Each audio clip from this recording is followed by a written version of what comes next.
Hello students, welcome back to one more session of International Financial Management. In the last class, we have studied about the factors affecting international trade flows. So today we'll discuss about international capital flows. So I'm sharing the screen. So let's start.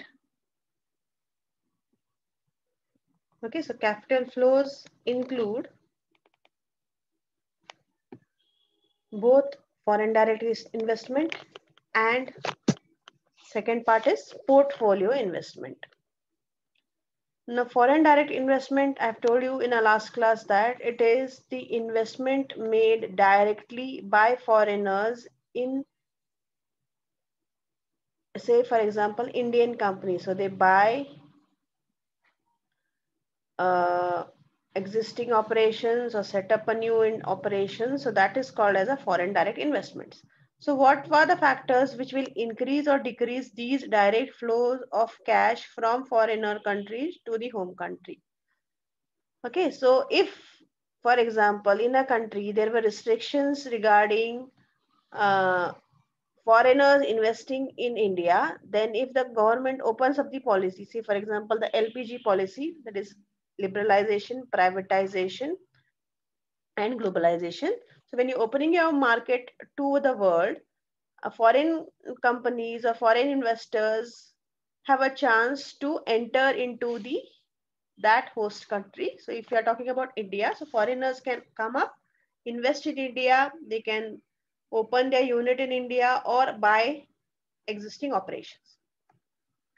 Next factor that influences is along with opening up of the economy, globalization, we have to do privatization. Means in those industries where private parties were not doing business and now it is allowed, say for example some key industries, then foreign companies, MNCs will be interested in such industries because they are having a lot of funds.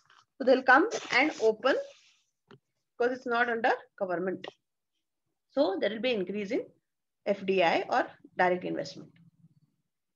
Then if a country is having a potential to grow in the near future, say for example, countries like India are the most sought after countries with the recent developments in China and this pandemic going on. So India is considered to be the hub which where you can shift your operations from China to India. So when anyone, it is a last before the pandemic 1 year ago, it was the fastest growing economy. It is having so much of resources, manpower, technology, skills. So it is have a lot of potential for growth. And even the make in India strategy of the government, so they have a lot of potential. So foreigners are coming in, dropping in, opening their units, forming subsidiaries, and so on. If on the other hand the economy becomes slow and there is no growth prospects in the near future, no MNC will be interested in investing in that country. Next is tax rate. So tax rate also impacts uh, investment.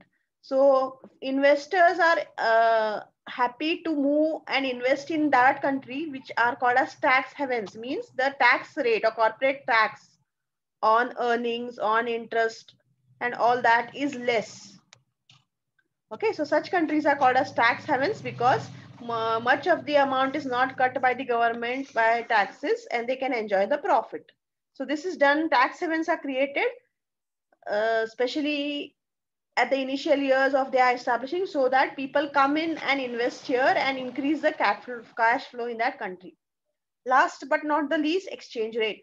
Exchange rate, if say for example the exchange rate between two countries is very highly volatile, flexible, changing up and down every now and then the MNCs will not feel free to invest in that country because when they are taking back their profits and there is constant increase and decrease in the exchange rate, they will have a problem in declaring the profits because if the exchange rate increases, their profits will become lower because they have to convert it into their home country. So if you have a stable exchange rate which is floating within limits, then there in those countries direct investment will increase. Okay, so this is the first part, that is foreign direct investment. How or what are the factors which influence it? Then second one is international portfolio investment. Now what is portfolio investment?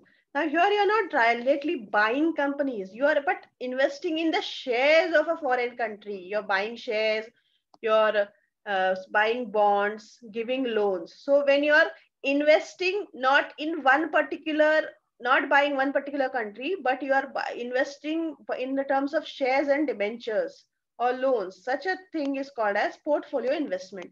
So this investment is affected by the tax rate on interest. So whenever you say giving a loan, you receive interest on that. And if for say for example, in that country, tax on the interest earned is high, we will not think of giving a loan to that country where interest tax on interest rates or on profits or dividends is high. On the other hand, if there is a considerable stable amount of interest rate on dividend and interest on the tax rate, then more and more foreigners will be coming and investing in the shares and debentures of that country. On the other hand, interest rate.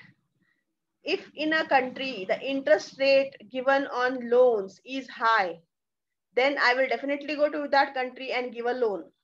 On the other hand, if the interest rate is very low, I will not think of giving a loan to that country's companies. Then exchange rate, I have told you earlier, if there is constant up and down in exchange rate, it will hamper their earnings and their way of declaring dividend.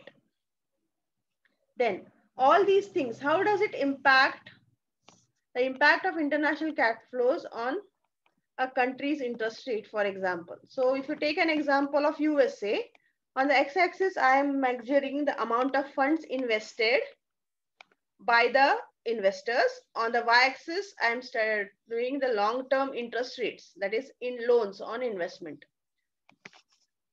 So D is the demand line, means the amount demand of loans needed in USA. So if interest rate, as you can see that if the interest rate is high, the companies will not, the companies say, for say this is, say the demand, the interest rate is high, the demand is high. On the other hand, interest rate is low, that is here. Interest rate is low, demand is high. Interest rate is high here, the demand is low. Means a company will think of getting more loans. So it will demand more loans when the interest rate is low. If the interest rate is increasing, it will not think of taking a loan from the investors because it will be very costly for him. On the other hand, if you see S1 and S2, so S1 is the supply, means investors willing to invest. So S1 is those investors who are domestic investors, and S2 are international investors. So what you can see that is when domestic investors only are investing, we have the interest rate is I1, because domestic investors will have limited funds. So limited funds are there, the interest rate you have to pay is more. On the other hand, with the domestic funds, if foreign winners also are investing in your company, they're giving you loans. So you have more amounts of funds available, that is domestic funds plus international funds. So more funds are there. So you can say supply of investment is more, interest rate will come down from I1 to I2. So with international investors interested in investing in a country, that country's interest rate will come down and it will be beneficial to the companies who are taking the loan, because they have to pay comparatively lower interest rate because supply of funds is more, because it is not only your domestic funds but also the international funds. So it is beneficial to companies when foreigners come into that country and give them loan. So here is the second graph which will tell us about amount of business investment and long-term loans. So So BL1 and BL2. So what is an investment made? So what I told you so the investment made, if the investment made is less, interest rate is high. Investment made is more, interest rate is lower. These two graphs will tell us that the interest rate will have an impact. So the amount of funds coming in from a foreign country will have an impact on the interest rates on loans. So this is all about the factors which influence international international portfolio investment and direct foreign investment. So I hope you have understood it. I'm repeating these concepts again and again because it is a bit tedious and technical. So I hope so you have understood with this video. Please comment so that I understand whether you have any queries or not. So that's all for today. Thank you. Have a great day.